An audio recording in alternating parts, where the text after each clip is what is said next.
Hi guys! So, good morning ulit. Atin ngayong alamin kung ano naman ang i-reply mo. Kung after ng silence niya, ay bumalik siya. Well, nakakalito talagang ganitong sitwasyon. Lalo na kung na-hurt ka. At napakahirap mag-isip kung ano ang i-response mo sa kanya. Obviously, so guys, eto na naman ang isang video para malaman mo naman kung ano ang i-response mo kapag ang special person mo ay bumalik after ng silence niya or pag-i-ignore niya sa'yo or pag-full away niya sa'yo. Well, napakahirap talaga at hindi mo talaga malalaman kung ano ang ideal reply.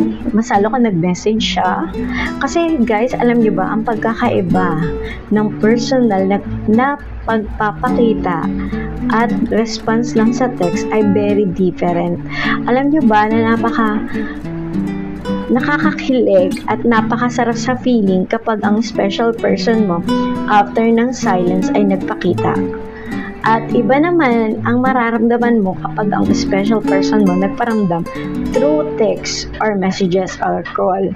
Kasi sa text or call, well, nilalaro pa niya yung nararamdaman niya sa'yo. Or gusto niya lang makita kung may access pa siya para makabalik sa'yo. Unlike ng personal, alam niyo ba yun? Dito mararamdaman mo yung eagerness niya na makita ka.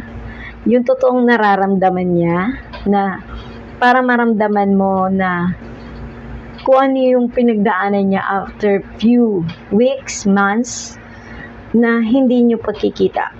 Kasi sa text, minsan parang baka na-bored lang siya or hindi siya busy or wala lang siyang kausap kaya siya nagparamdam sa'yo. Di ba ang hurt? Pero yun ang totoo, girls.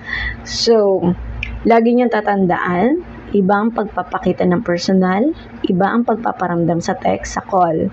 Very big difference. Mas ideal, siguro kung if ever na sa text siya nagparamdam sa'yo, kung ito ngayon ang pinagdadaanan mo, well, it's up to you kung gusto mo pa siyang responsan. Well, you can respond through lang na pwede kang maging kalmado at friendly talk na reply. Pero kung talagang na-feel mong na-in-pain ka, well, it's your choice. Much better na wag ka na mag-response. Kasi parang ikaw makakaalam kung ano yung dapat mong maramdaman. Ikaw nakakaalam kung tama pa bang i-continue mo ang pakikipag-communication mo sa person na to. Kasi through text, through call, kita mo na kung ano halaga mo. Pero kung personal, well, syempre nakakakilig, diba? Pero yun ang totoong ideal na pakikipag-communicate ang personal meet-up ulit. Kasi dito mapag-uusapan nyo lahat-lahat at ang totoong nangyayari sa inyong dalawa.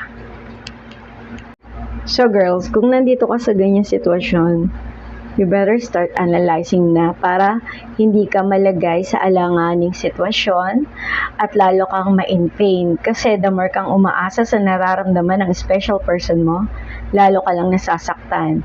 So kung ikaw ako, be matured enough to face the reality at kailangan i-avoid mo ang mga bagay na magkakasa ng anxiety at stress.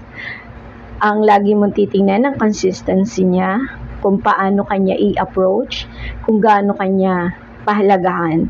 Ang titingnan mo dito ang halaga mo, hindi ang nararamdaman mo, okay? So thank you for watching. Please follow and subscribe.